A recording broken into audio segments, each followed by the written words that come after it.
Hello friends, स्वागत है अपने यूट्यूब चैनल पर एक बार फिर से। आज हम आपको बताते हैं वैद्युत फ्लक्स तथा गॉस की प्रमेय। गॉस की प्रमेय आपके लिए वेरी मोस्ट इम्पॉर्टेंट, आपकी परीक्षाओं में ज़्यादातर पूछी जाती है। तो हम लोग आज बात करेंगे गॉस की प्रमेय के बारे में और वैद्युत फ्लक्स। तो गॉस की प्रमेय से पहले हम थोड़ी जानकारी करते हैं वैद्युत फ्लक्स कैसे कहते हैं। अच्छा, वैद्युत फ्लक्स के पहले एक चीज़ और हम समझेंगे, सदिश क्षेत्रफल। क्या सदिश क्षेत्रफल? पहले बच्चों, सदिश क्षेत्रफल किसे कहते हैं? यहाँ पर एक चीज आ गई, सदिश आप और अदिश। आपने फर्स्ट ईयर में पढ़ा होगा, सदिश राशियां और अदिश राशियां किसे कहते हैं। सदिश राशियां किसे कहते हैं? अदिश राशियां।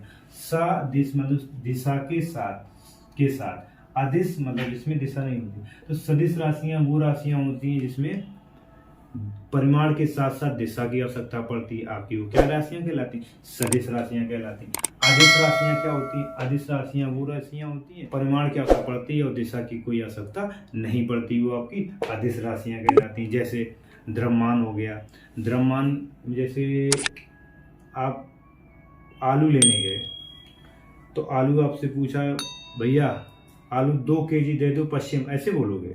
भैया वहाँ सीधा बोलते 2 किलो आलू दे दो, तो आपको आलू मिल गया। समय हो गया, आपसे टाइम पूछा गया, भैया समय कितना हो गया? हाँ भैया 5:15 पश्चिम, ये बताओगे? ऐसा नहीं, आप यही बताओगे 5:15। अदिश राशियां वो होगी जिसमें दिशा की कोई आवश्यकता नहीं पड़ती और सदिश राशियों में दिशा की आवश्यकता पड़ती है, तो सदिश राशियां आपकी कहलाती हैं। तो सदिश राशि से सदिश क्षेत्रफल होगी, तो ऐसा क्षेत्रफल होगा जिसमें दिशा के परिमाण के साथ साथ दिशा की आवश्यकता पड़ेगी, वो आपका क्या कहलाएगा? सदिश क्षेत्रफल। समतल हो गया। इस समतल का अगर हम क्षेत्रफल निकालेंगे तो क्या बताएंगे? ऐसा समतलीय क्षेत्रफल या ऐसा समतलीय क्षेत्रफल जिसमें परिमाण के साथ साथ दिशा की भी आवश्यकता होती है, दिशा भी होती है, उसे हम क्या कहते हैं? सदिश क्षेत्रफल कहते हैं। अच्छा, ये समतल होगी, इसकी दिशा की आवश्यकता पड़ेगी, तो इसकी दिशा जो होगी वो हमेशा बाहर की ओर होगी। कहाँ की ओर होगी? बाहर की ओर। इस क्षेत्रफल की दिशा कहाँ? बाहर की ओर कार्य करेगी। अंदर की ओर भी हो जाएगी तो अंदर की ओर क्या होता है? माइनस के कारण इसकी दिशा हमेशा ये वाली ली जाती है। आप लोग हमेशा याद रखें, कोई भी आपका सरफेस हो गया, कोई भी सतह होगी, जैसे हम बात करते हैं ये आपकी बुक होगी, इसकी अगर ये सतह हम लेते हैं तो इसकी दिशा क्या होगी? अभिलंबवत बाहर की ओर, ऐसे आपकी ओर कार्य करेगी। अगर हम इसको इस तरीके से लेते हैं तो इसकी दिशा कहाँ? बाहर की ओर कार्य करेगी। यदि हम इसको ऐसे ले लेते हैं तो इसकी दिशा क्या होगी? इस तरीके से ऊपर की ओर कार्य करेगी। यदि हम इसको ऐसे ले लेते हैं तो इसकी दिशा ये बाहर की ओर कार्य करेगी। दिख रही है बच्चों? अगर हम इसको हल्का सा ऐसे तिरछा ले लेते हैं तो इसकी दिशा ये जाएगी। तो कैसी जाएगी? अविलंबवत जाएगी, इसकी दिशा होगी। तो ये ए वेक्टर बराबर होता ए एन कैप ए या ए एन कैप। यहाँ एन कैप आपका क्या है? एन कैप एक यूनिट वेक्टर है। क्या आपका बच्चों? यूनिट वेक्टर है। ये आपका क्या है? यूनिट वेक्टर, यानी एकांक वेक्टर है। एकांक वेक्टर क्या होती है? फर्स्ट ईयर परिभाषा खूब याद की होगी। एकांक वेक्टर, अभिलंबवत वेक्टर, समांतर वेक्टर और शून्य वेक्टर, ये सारी परिभाषाएं पड़ी हुई। तो एकांक वेक्टर क्या परिभाषा होती है? ऐसा वेक्टर जिसका परिमाण कितना हो? 1 हो, एकांक वेक्टर कहलाता है। आज यदि इसका मान 1 होगा तो यहाँ मान रखेंगे तो आपका जो ए का मान होगा वही होगा जाकर के। तो ये आपका जो एन कैप है ये दिशा को बताता है कि इसकी क्षेत्रफल की दिशा कहाँ की ओर? इस दिशा में है, बाहर की ओर, और अभिलंबवत है। तो सदिश क्षेत्रफल की परिभाषा आप लिखना चाहते हैं तो लिख सकते हैं, सदिश क्षेत्रफल ऐसा समतलीय क्षेत्रफल जिसमें परिमाण के साथ साथ दिशा होती है, सदिश क्षेत्रफल कहलाता है।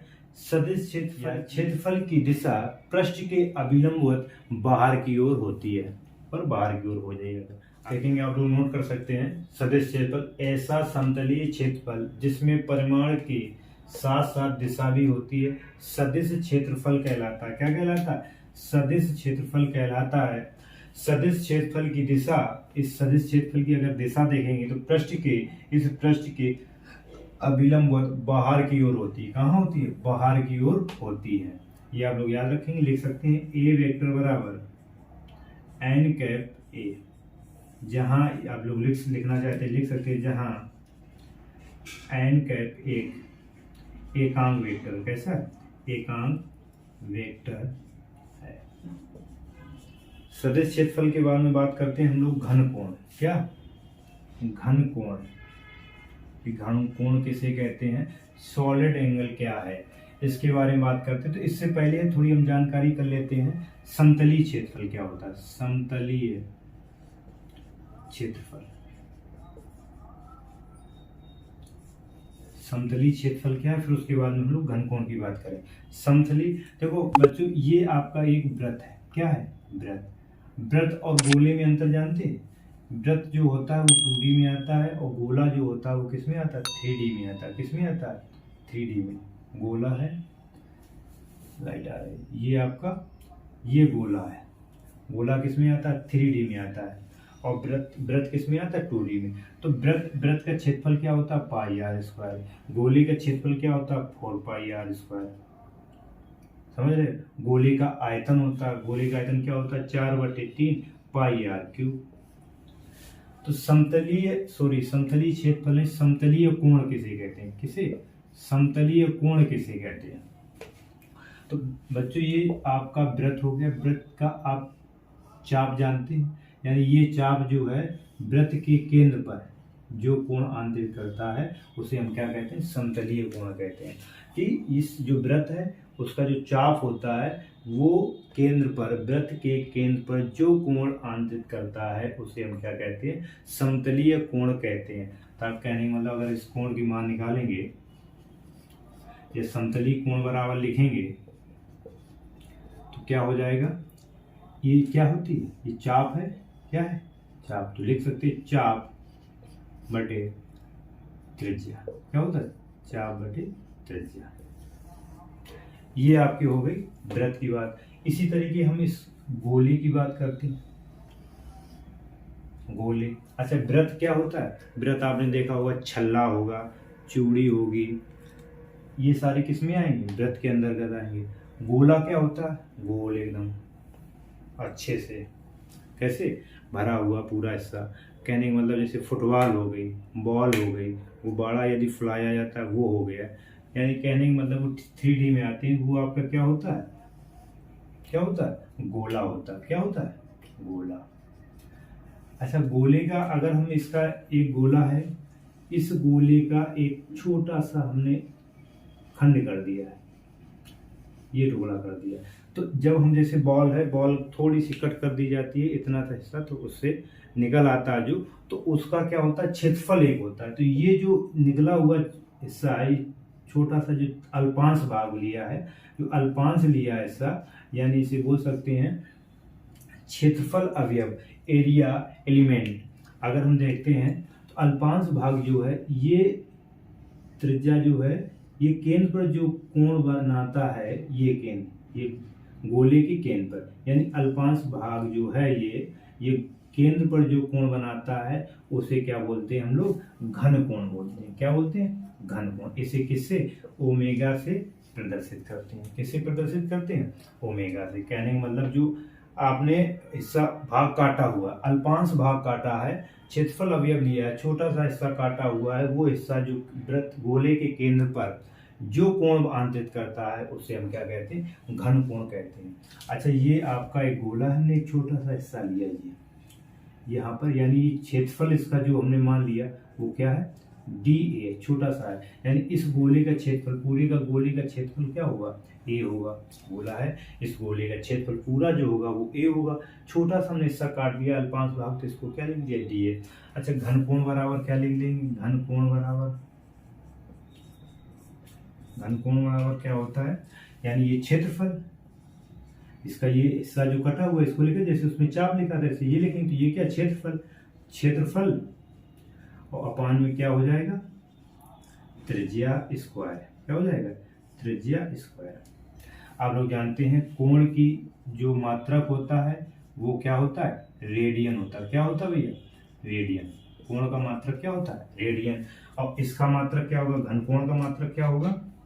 घन कोण का जो मात्रक होगा वो क्या होगा आपका? स्टेरेडियन। समझ रहे होंगे बच्चे? यदि क्षेत्रफल घनकोण इसका सूक्ष्म क्षेत्रफल हमने मान लिया क्या है, ये आपका जो अल्पांश भाग कटा हुआ ये केंद्र कोण जो बना रहा है इसका हमने मान लिया डी ओमेगा।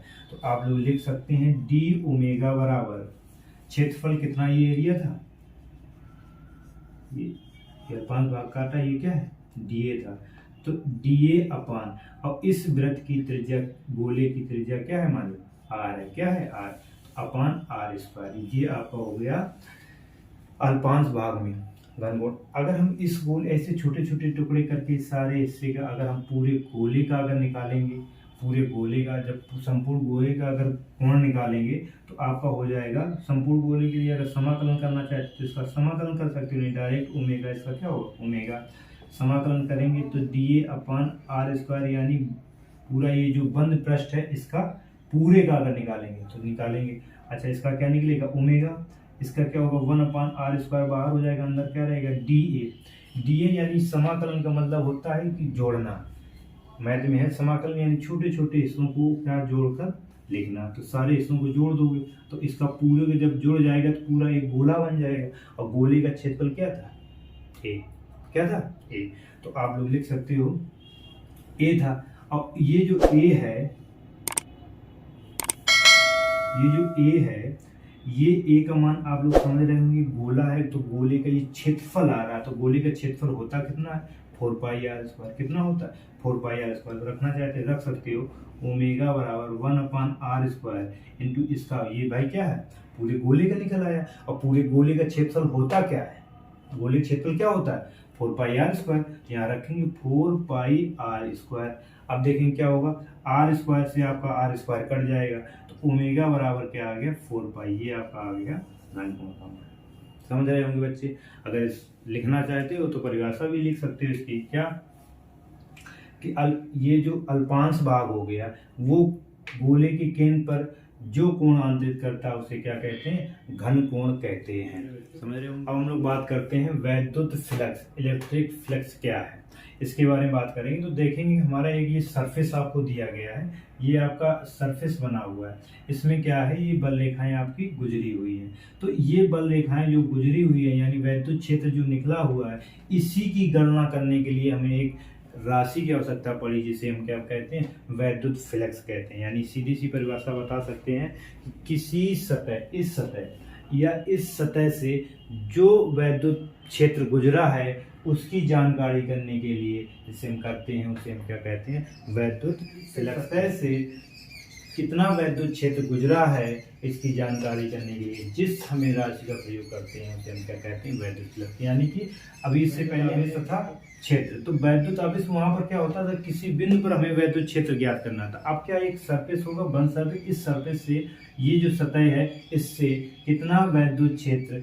गुजरा है या कितना वैद्युत क्षेत्र निकला है इसकी जानकारी करने के लिए हमें किसको एक वन सरफेस यानी कि वैद्युत फ्लक्स की वैद्युत फ्लक्स के माध्यम से ही हम करते हैं। यानी वैद्युत फ्लक्स से हम कह सकते हैं कि एक कोई सरफेस होगा उससे कितना वैद्युत क्षेत्र गुजरा। वैद्युत क्षेत्र यानी वैद्युत क्षेत्र हम कैसे मालूम करेंगे, यानी वैद्युत क्षेत्र जो गुजरा है यानी बल रेखाएं कितनी गुजरी हैं, बल रेखाएं कितनी गुजरी हैं उनको हम क्या कहते हैं वैद्युत फ्लक्स कहते हैं। सीधी सी परिभाषा होगी कि एक ये क्या है सरफेस है, इस सरफेस से जितनी बल रेखाएं गुजरी हैं उनकी संख्या को ही क्या कहते हैं वैद्युत फ्लक्स। आप लोग समझ रहे होंगे कि इस सतह से जो हमारी बल रेखाएं गुजरी हैं उनकी संख्याओं को क्या कहते हैं वैद्युत फ्लक्स कहते हैं। अच्छा बात आ गई, या परिभाषा लिखने की तरीका ऐसे लिख सकते हैं कि किसी वैद्युत क्षेत्र में स्थित किसी काल्पनिक पृष्ठ, ये क्या है काल्पनिक पृष्ठ पर वैद्युत फ्लक्स कैसे प्रदर्शित करते हैं फाई ई से प्रदर्शित करते हैं, फाई ई से वैद्युत फ्लक्स इस पृष्ठ के अभिलंबवत गुजरने वाली यानी देखेंगे इस पृष्ठ की अगर देखेंगे ये पृष्ठ ऐसा है तो इसका अभिलंबवत ये जाता था यानी इस दिशा में जाता था तो वही उसी दिशा में जा रहा है। यानी इस पृष्ठ के अभिलंबवत गुजरने वाली बल रेखाओं की संख्या को क्या कहते हैं वैद्युत फ्लक्स कहते हैं। आप लोग समझ रहे होंगे। या दूसरी वैद्युत क्षेत्र में स्थित किसी वैद्युत क्षेत्र की तीव्रता, किसी वैद्युत क्षेत्र ये वैद्युत क्षेत्र में स्थित वैद्युत क्षेत्र की तीव्रता तथा इस पृष्ठ के सदिश सदिश क्षेत्रफल के अदिश गुणनखंड को क्या कहते हैं? वैद्युत फ्लक्स कहते हैं। आप लोग समझ रहे होंगे क्या बताया? किसी वैद्युत क्षेत्र में स्थित इस पृष्ठ वैद्युत क्षेत्र की तीव्रता तथा सदिश क्षेत्रफल अभी हमने परिभाषा बताई, सदिश क्षेत्रफल के अदिश गुणनफल को, अदिश समझ रहे बच्चों, स्केलर गुणनफल, अदिश गुणनफल यानी डॉट प्रोडक्ट, अदिश गुणनफल को क्या कहते हैं? वैद्युत फ्लक्स कहते हैं। आप लोगों ने फर्स्ट ईयर में डॉट प्रोडक्ट पढ़ा होगा। स्केलर क्या होता था? अगर A vector dot B vector होता था तो आप लोग क्या लिखते थे? A B cos theta. यदि आपका होता था क्या? A vector dot B vector तो लिखते थे ए बी कॉस थीटा। इसी तरीके इसको भी लिख सकते हैं, फाई बराबर ई ए कॉस थीटा। समझ रहे होंगे बच्चे? अगर दिया गया है जैसे कि बल रेखाएं हैं, ये एक कोई सरफेस आपको दिया गया है, ये इसका छोटा सा अवयव यानी वैद्युत क्षेत्र की दिशा ये है और इसकी दिशा ये होगी, यानी वैद्युत क्षेत्र की दिशा ये होगी और इसकी दिशा क्या होगी? ये होगी। इस सूक्ष्म से अल्प है, छोटा सा क्षेत्र मान लिया, तो इसके बीच बना कोण कितना है? थीटा है। तो आप लोगों ने अभी पढ़ा है कि वैद्युत फ्लक्स क्या होता है? यदि अल्प है, यदि छोटे के हिस्से निकाल रहे हैं तो इसका क्या होगा? डी फाई ई बराबर। अच्छा लिखेंगे क्या बताया था? वैद्युत क्षेत्र तीव्रता जो होगी ई और इसका अल्प क्षेत्रफल कितना है? ई vector dot D A vector. ये आप लोगों ने पढ़ा है। यदि हमने इस छोटे से हिस्से का पढ़ा हुआ, यदि हम इसका पूरे का निकालें, ये छोटा छोटा छोटा छोटा करके एक पूरा आकृत बना सकते हैं, तो इस पूरे का जब निकालेंगे तो इसका हमने क्या बताया था? समाकलन कर देंगे। क्या कर देंगे? समाकलन। डी फाई बराबर ई vector dot D A vector. ये आपका क्या हो गया? संपूर्ण यानी बंद पृष्ठ का, पूरे बंद पृष्ठ का अगर हम निकालेंगे तो ये हो जाएगा। तो इसका आपका क्या निकलेगा? फाई ई निकल आएगा। तो लिखेंगे फाई ई बराबर संपूर्ण आकृत और ई vector dot D A vector. बच्चों अब हम लोग जानते हैं ये वैद्युत क्षेत्र की तीव्रता, ये तो आपकी बाहर आ जाए। ये क्या है? एक सरफेस है जिसके हमें मालूम नहीं कौन सी आकृति, किस आकृति का ये सरफेस है। तो इसके लिए हमारा क्या? फाई ई बराबर E D A cos theta. वैसे भी जानते हैं इसका हो जाएगा ई vector dot D A vector का अगर निकालोगे, ई vector dot D A vector का यदि आप निकालना चाहते हो तो आप लोगों ने डॉट प्रोडक्ट क्या पढ़ा था? E D A cos theta. ये आप मान यहाँ पर रखेंगे तो फाई ई बराबर आपका हो जाएगा क्या? ई डी ए और कॉस थीटा। तो इसमें क्या होगा? ई और कॉस थीटा बाहर आ जाएगा। कितना बचेगा? ई कॉस थीटा बाहर आ जाएगा और संपूर्ण इस पृष्ठ का क्षेत्रफल निकालेंगे तो ये इस संपूर्ण पृष्ठ का क्षेत्रफल है क्या? आपका ए है। तो आप लोग लिख सकते हो फाई ई बराबर ई ए, ये ए बाहर आ गया, इसका पूरे का क्या है? ए है, ए और कॉस थीटा। ये आपका हो गया। यदि आप लिखना चाहते तो ऐसे भी लिख सकते हो कि कॉस थीटा होता था डॉट प्रोडक्ट में जाता था तो फाई ई बराबर लिख सकते थे क्या? ई वेक्टर डॉट ए वेक्टर। ऐसे भी हम लिख सकते हैं जैसे हमने सिद्ध किया है। तो आप लोग समझ गए होंगे कहने का सार क्या है, सारी चीजें। अब यदि हम अब बात करते ये तो आपका हो गया। यदि ये कंडीशन आपकी इसमें आ जाती है, ये आपका कोई थीटा कोण बना रहा था तो आपका ये निकल आया। यदि आप ये अक्ष के समांतर है, अक्ष के समांतर यानी बल रेखाएं ये है और इसका जो दिशा भी है वो इसी दिशा में है, यानी इस वैद्युत बल रेखा की दिशा में ही है, तो कोण कितने अंश का बनाएगा? केस आ जाते हैं, यानी 0 अंश का कोण बनाएगा। तो जब 0 अंश का कोण बनाएगा तो यहाँ लिख सकते हो फाई ई बराबर ई ए कॉस 0 अंश। कॉस 0 अंश का मान कितना होता है? 1। तो कॉस 0 अंश का रखेंगे तो फाई बराबर क्या आ जाए? ई ए, यानी जब इसके समांतर हो गए यानी क्षेत्र के समांतर हो गए तो फाई यानी जो वैद्युत फ्लक्स का मान होगा वो कैसा होगा? मैक्सिमम होगा, यानी अधिकतम होगा। यदि ये आपका एक सरफेस ये बना हुआ है, इसकी दिशा का ऊपर की ओर होगी और वैद्युत बल रेखाओं की दिशा ये होगी, यानी बल रेखाओं की दिशा से कितने अंश का कोण होगा? 90 अंश का होगा। जब 90 अंश का कोण होगा तो यहाँ 90 अंश रखेंगे तो cos 90 अंश का मान कितना होता है? 0। जब यहाँ रखेंगे फाई ई बराबर ई ए 0 का गुणा कर देंगे 0, यानी कितना? फाई का मान कितना आएगा? मिनिमम आएगा, यानी आपका मात्रा 0। वैद्युत फ्लक्स का मात्रक क्या होता है उसकी बात करते हैं। तो अभी हमने बताया फाई ई बराबर क्या बताया निकला? ई ए कॉस थीटा। ई क्या है? वैद्युत क्षेत्र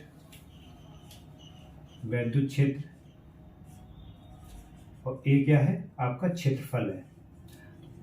तो वैद्युत क्षेत्र की तीव्रता के लिए सूत्र आपने पढ़ा था क्या? होता था E बराबर एफ अपान क्यू। मात्रक की बात करेंगे तो E का मात्रक क्या हो गया, बल का मात्रक होता है न्यूटन प्रति कूलम,